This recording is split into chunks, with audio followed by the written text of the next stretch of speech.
"I'd like to make a toast," Josh announced, raising his glass as everyone at his housewarming party turned to look at him. His eyes gleamed with excitement, an expression I'd seen countless times when he was about to steal the spotlight. "To new beginnings, new homes, and—" He paused dramatically. "To Grandpa's memory."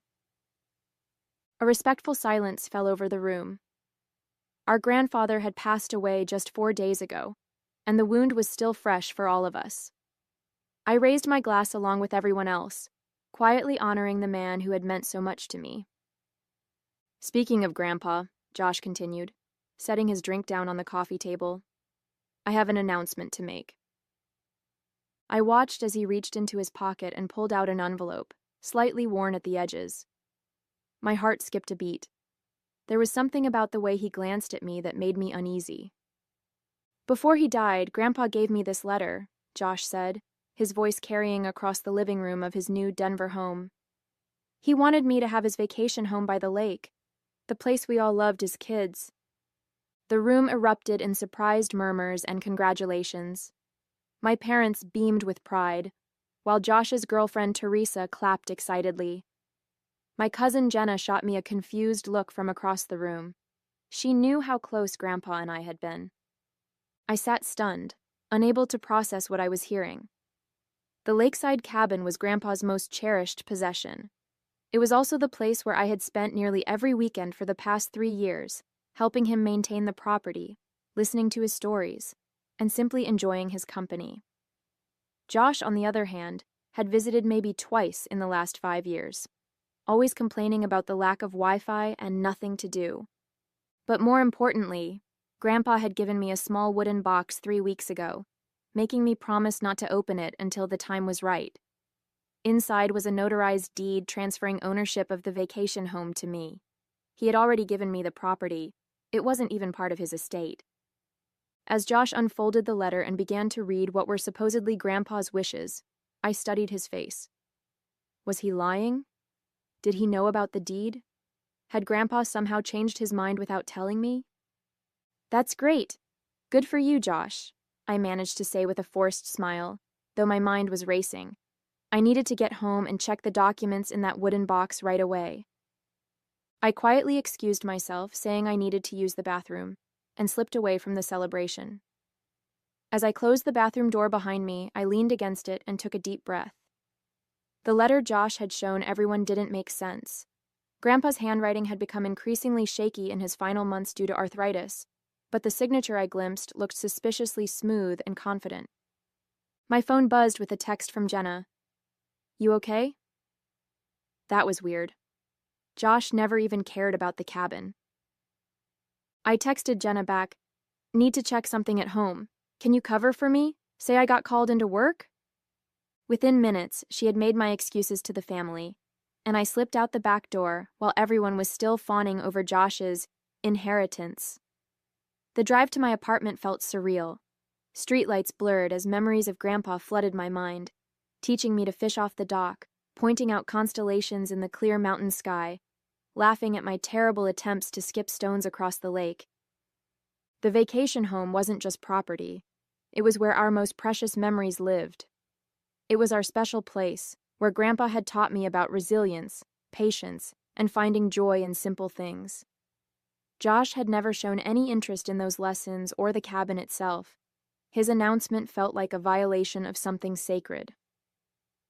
As soon as I got home, I went straight to my closet and retrieved the wooden box Grandpa had given me. It was his old cigar box, worn smooth with age, the cedar still fragrant when opened. "Don't open this until you need to know the truth," he'd told me, his eyes crinkling with that familiar wisdom that suggested he knew more than he was saying. My hands trembled as I lifted the lid. Inside lay several neatly folded documents, a sealed envelope with my name written on it, and a small brass key I recognized immediately. It opened the antique roll-top desk in Grandpa's study at the cabin. I unfolded the top document and gasped. It was exactly as I remembered, a notarized deed transferring ownership of the vacation home to me, dated 6 months ago. Alongside it was a letter in Grandpa's unmistakably shaky handwriting. "My dearest Jules," it began, By the time you read this, I'll likely be gone. I've decided to give you the cabin while I'm still alive to avoid any complications. You're the only one who truly loved this place as much as I did. Your brother never showed interest except when he needed a place to host parties when I wasn't around. Tears blurred my vision as I continued reading. I know your brother might contest this, which is why I've had everything properly notarized and filed. There's a copy with my lawyer, Harold Thompson. The cabin is legally yours already. This isn't part of my will or estate. I trust you to honor the spirit of our special place. I sat back, stunned. Josh had lied. He'd fabricated a letter, knowing full well Grandpa had already given the property to me. The audacity was breathtaking, even for him. My phone buzzed with messages from my parents, asking where I'd gone. Josh had texted too. Nice disappearing act. Don't worry, you can still visit the cabin if you ask nicely. That's when I knew what I had to do. I wouldn't confront him via text or phone. No, this called for something more direct. I gathered the documents, tucked them back into the box, and checked the time. The party would still be going for a couple more hours. I wiped my tears, took a deep breath, and headed back to my car. It was time for the truth to come out. The drive back to Josh's house gave me time to think. I wasn't going to cause a scene. That wasn't my style, and certainly not what Grandpa would have wanted. He'd always told me, "When you have truth on your side, Jules, you don't need to shout it from the rooftops. The quiet truth hits harder than any loud lie." I parked a block away from Josh's house, the wooden box secure on the passenger seat beside me.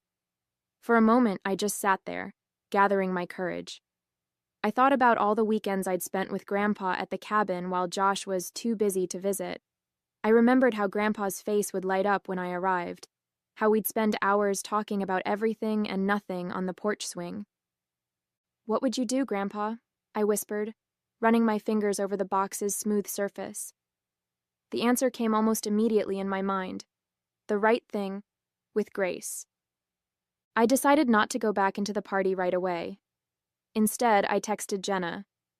"How many people are still there?" She replied quickly, "Just family now. Most guests left after dinner." "You coming back?" This was perfect. I didn't want a crowd for what I needed to do. I took the box and walked the short distance to Josh's front door. When I knocked, it was Josh himself who answered, his expression shifting from surprise to wariness. "Work emergency over already?" he asked, his tone suggesting he didn't believe there had been one in the first place. "We need to talk, Josh," I said calmly, stepping past him into the house. Everyone looked up as I entered the living room. My father was examining what must have been Josh's letter more closely, while my mother was already discussing renovation plans for the cabin with Teresa. Jenna sat quietly in the corner, watching the scene with obvious discomfort. "Jules is back," my mother announced unnecessarily. "We were just discussing Josh's wonderful news about the cabin." "Actually," I said, setting the wooden box down on the coffee table, "that's what I wanted to talk about." Josh's eyes locked onto the box, recognition flickering across his face. "What's that?" he asked, though I could tell from his expression that he had a good idea. "Something Grandpa gave me 3 weeks ago," I explained, keeping my voice level. "He asked me not to open it until the time was right." I looked directly at Josh. "I think that time is now." Before Josh could protest, my father leaned forward with interest. "What is it, Jules?" I opened the box and carefully removed the notarized deed and Grandpa's letter. 6 months ago, Grandpa legally transferred ownership of the vacation home to me, I said, laying the documents on the table for everyone to see. "It's already mine. It's not part of his estate or will." The room fell silent. My mother's mouth dropped open, while my father picked up the deed with a furrowed brow. Josh stood frozen, his face draining of color. "This is notarized," my father confirmed, examining the document. "And this is definitely your grandfather's signature." "That's impossible," Josh finally sputtered. "Grandpa gave me the letter. He wanted me to have the cabin." "May I see that letter again?" I asked, extending my hand toward my father.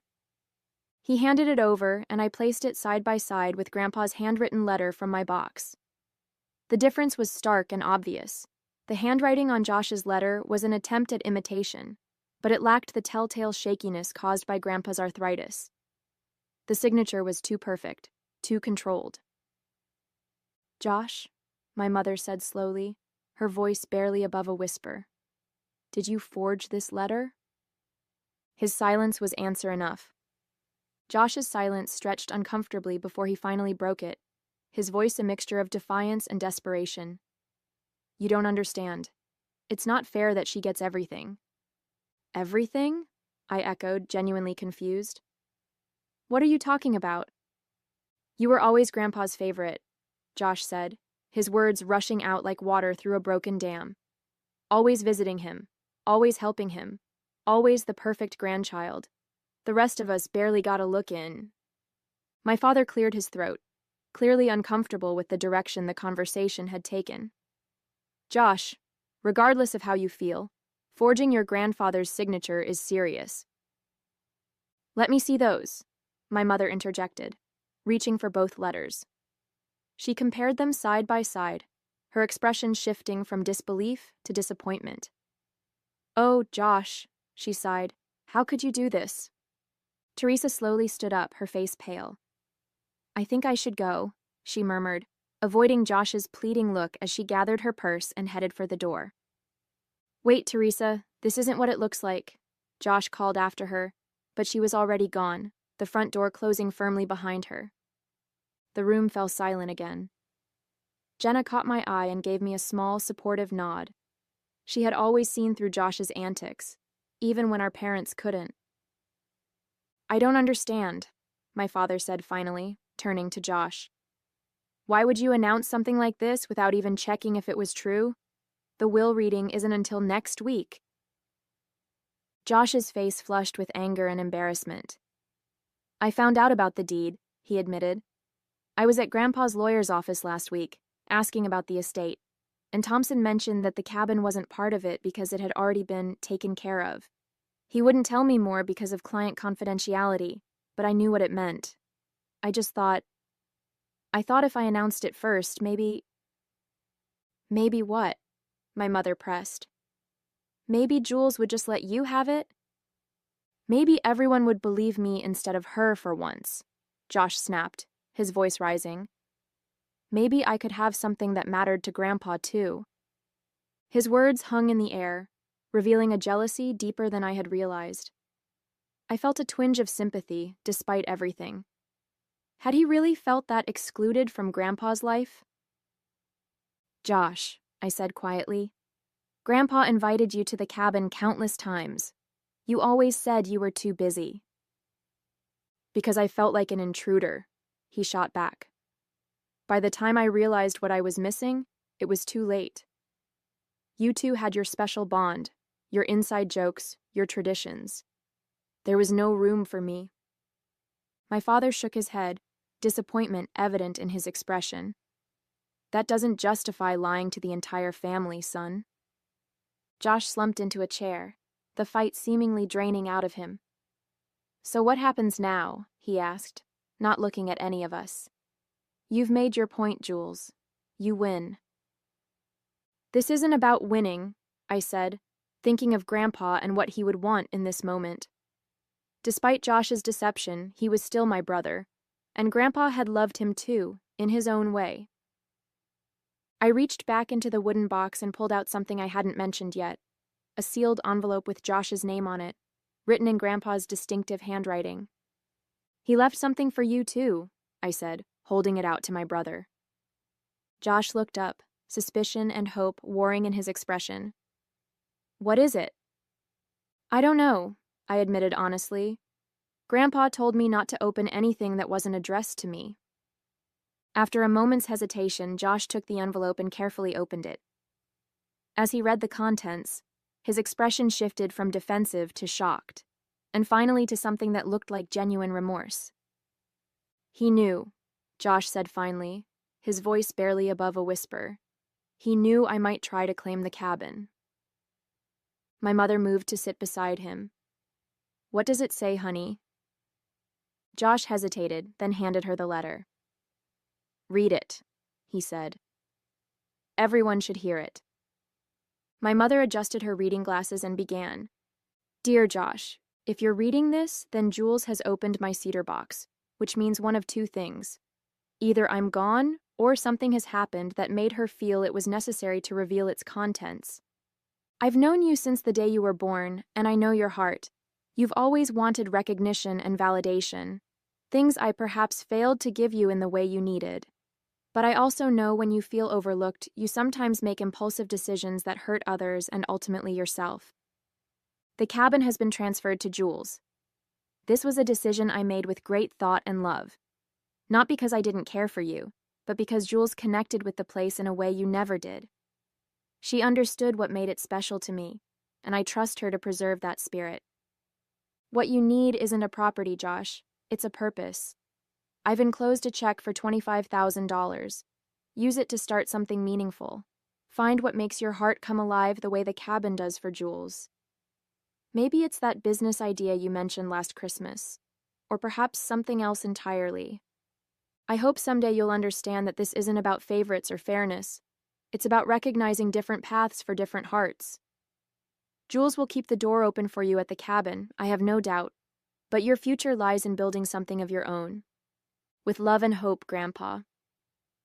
When my mother finished reading, there wasn't a dry eye in the room. Josh sat with his head bowed, the check clutched in his trembling hand. He saw right through me, he murmured, even from the grave. My father moved to place a comforting hand on Josh's shoulder. Your grandfather was a perceptive man. Josh looked up at me, really looked at me, perhaps for the first time in years. I'm sorry, Jules, I had no right to try and take what was already yours. The words seemed to cost him, but they also sounded sincere. I nodded, not quite ready to offer forgiveness, but acknowledging his apology. There's something else in the box, I said, reaching for it again. I pulled out a small photo album and opened it to reveal pictures spanning years. Josh and me as children at the cabin, building sandcastles by the lake, roasting marshmallows with Grandpa at the fire pit. He kept this in his desk at the cabin, I explained, turning pages to show more recent photos. He never stopped hoping you'd come around, Josh. My brother stared at the photos, emotion washing over his face. I really messed up, didn't I? Yes, I agreed, not sugarcoating it. But Grandpa obviously thought you could do better. The room fell silent again, but it was a different kind of silence, contemplative rather than tense, sad rather than angry. The evening had taken a turn none of us had expected, laying bare years of complicated feelings and unspoken resentments. Jenna, who had been watching silently, finally spoke up. So, what happens now? It was the question hanging in the air for all of us. What do you do after a moment of painful truth? How do you move forward from betrayal and revelation? I closed the wooden box, feeling the weight of responsibility Grandpa had placed on me, not just for the cabin, but perhaps for healing our family too. Now, I said quietly, we tried to honor what Grandpa wanted for both of us. The gathering broke up soon after. My parents left with concerned glances back at Josh, clearly torn between disappointment in his actions and worry for his well-being. Jenna gave me a quick hug before heading out, whispering, "Call me tomorrow." And then it was just Josh and me in his new house, the celebratory atmosphere completely evaporated. Josh moved around his kitchen mechanically, making coffee neither of us really wanted. The silence between us felt heavy with all the years of competition and misunderstanding. I didn't plan it, he said finally, setting a mug in front of me. The forgery, I mean. When I found out about the deed, I was angry, hurt. I made the letter that same night, not really thinking I'd use it. Then why did you? I asked, wrapping my hands around the warm mug. Josh stared into his coffee as if it might hold answers. When everyone was here tonight celebrating my new house, I wanted more, something bigger to announce. It just came out. He looked up, his expression vulnerable in a way I rarely saw. I've always been jealous of what you had with Grandpa. You could have had it too, I pointed out, not unkindly. He wanted that. I know that now, Josh admitted. But I was too proud, too stubborn to see it then. He hesitated, then asked, "What are you going to do with the cabin?" It was the question I'd been asking myself since Grandpa had given me the deed 6 months ago. Keep it as it is, mostly. It needs some repairs, but I don't want to change its character. Josh nodded, looking relieved. That's good. It should stay the way Grandpa loved it. I studied my brother, this person I'd grown up with but sometimes felt I barely knew. You're welcome there, you know, anytime. His eyes widened slightly in surprise. Even after what I did? The cabin was meant to bring family together, not drive us apart, I said, echoing what I believed Grandpa would have wanted. That doesn't mean I'm not still angry, or that I trust you completely right now, but the door is open. Josh seemed to understand the qualified olive branch for what it was. Thank you. We sat in silence for a few more minutes, sipping coffee that had already gone cold. The night had been exhausting, emotionally and physically, and there was still much to process. I should go, I said finally, standing up. It's been a long night. Josh walked me to the door. Before I left, he asked, "Do you think Grandpa knew this would happen? The showdown over the cabin?" I thought about the careful preparation Grandpa had made, the notarized deed, the separate letters, his instructions to me about when to open the box. I think he hoped it wouldn't, I answered honestly. But he was prepared in case it did. Josh shook his head, a rueful smile on his face. He always was 3 steps ahead of everyone else. That he was, I agreed. As I drove home, the wooden box secure on the seat beside me once more, I felt a curious mixture of emotions, sadness for the pain of the evening, relief that the truth was out, and a tentative hope that maybe, just maybe, this could be a turning point for Josh and me. The cabin keys felt heavy in my pocket, not just metal, but the weight of responsibility and memory. Grandpa had trusted me with something precious, and I intended to honor that trust. But maybe there was room for Josh in that picture too, if he was willing to meet me halfway.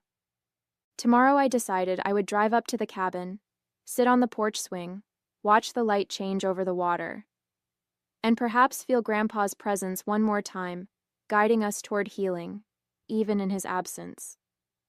The cabin looked exactly as I remembered it. Weathered cedar siding, emerald green shutters, and the wide porch that wrapped around 3 sides of the structure. As I pulled into the gravel driveway, the early morning sun cast long shadows through the pines, creating patterns across the ground that seemed to welcome me home. I sat in my car for a moment, taking it all in. This was mine now. Not just a building or a piece of property, but a sanctuary filled with memories and whispers of the past. I could almost see Grandpa in his favorite rocking chair, baseball cap pulled low over his eyes as he dozed in the afternoon light. The cabin key slid into the lock with a familiar resistance. You had to jiggle it just right, a quirk Grandpa had refused to fix because he claimed it kept out the riffraff. Inside, everything was just as he'd left it. Books stacked on the side table, fishing gear organized meticulously in the corner, the faint scent of pipe tobacco lingering in the air despite his doctor's orders to quit smoking years ago.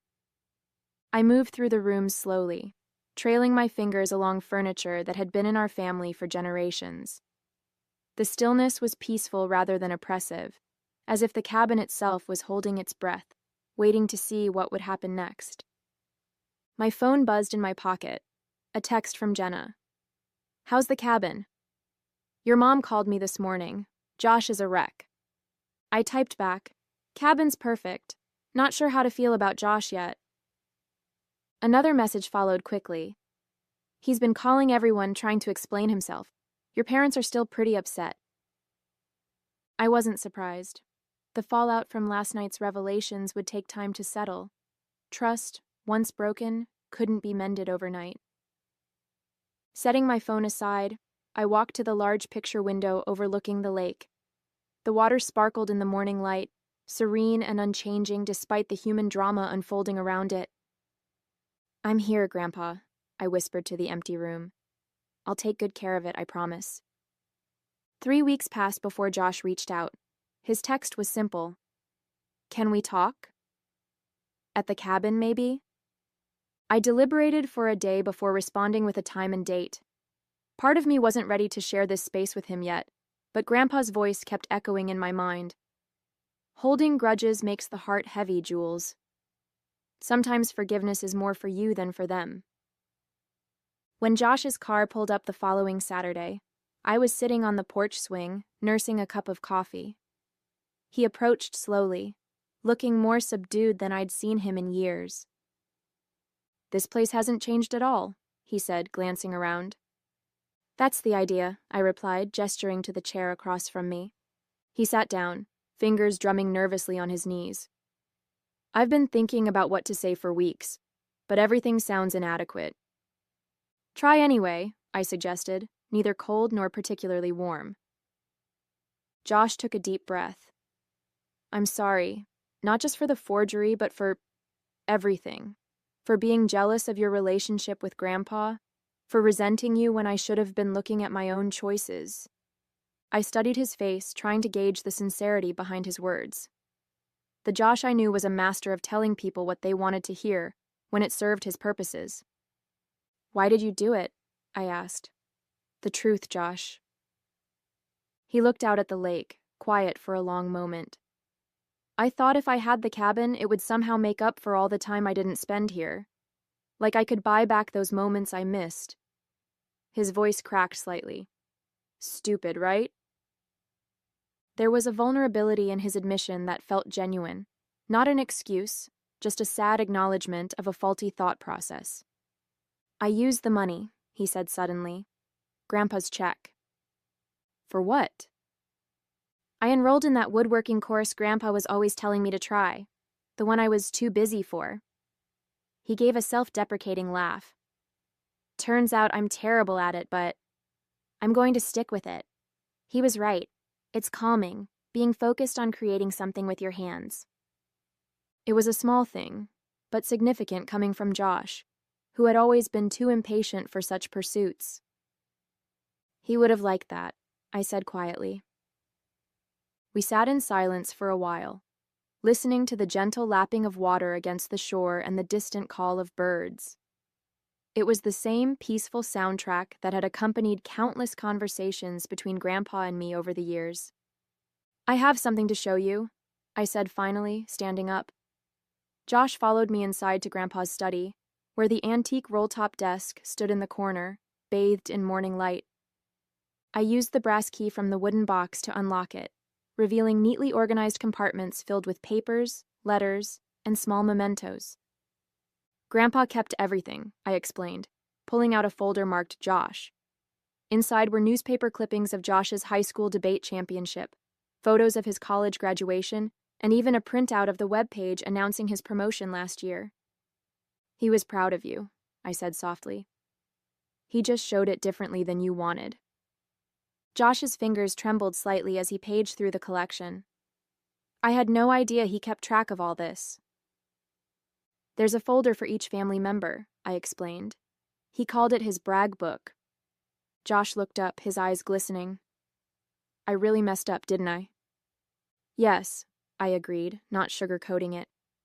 "But Grandpa believed in second chances, so do I." I pulled out a calendar from my bag and handed it to him. "I've marked weekends when I'll be up here for maintenance and bigger projects. I could use an extra pair of hands, even terrible woodworking ones." A smile tugged at his lips. "Really?" "The cabin was meant to bring family together, not drive us apart," I said. "That's what Grandpa wanted." Later that afternoon, we sat on the end of the dock, feet dangling in the cool water. Josh pitched ideas for renovating the boathouse while I sketched possibilities in a notebook. "You know," Josh said, looking out across the water, "I think Grandpa knew exactly what he was doing, giving you this place." "What do you mean?" "You didn't just inherit a cabin," he said thoughtfully. "You inherited his role, keeping the family connected to what matters." As the sun began its descent behind the mountains, casting golden reflections across the lake, I realized Grandpa had given me more than property. He'd given me the chance to heal old wounds and forge new connections, starting with the brother I'd almost lost to resentment and pride.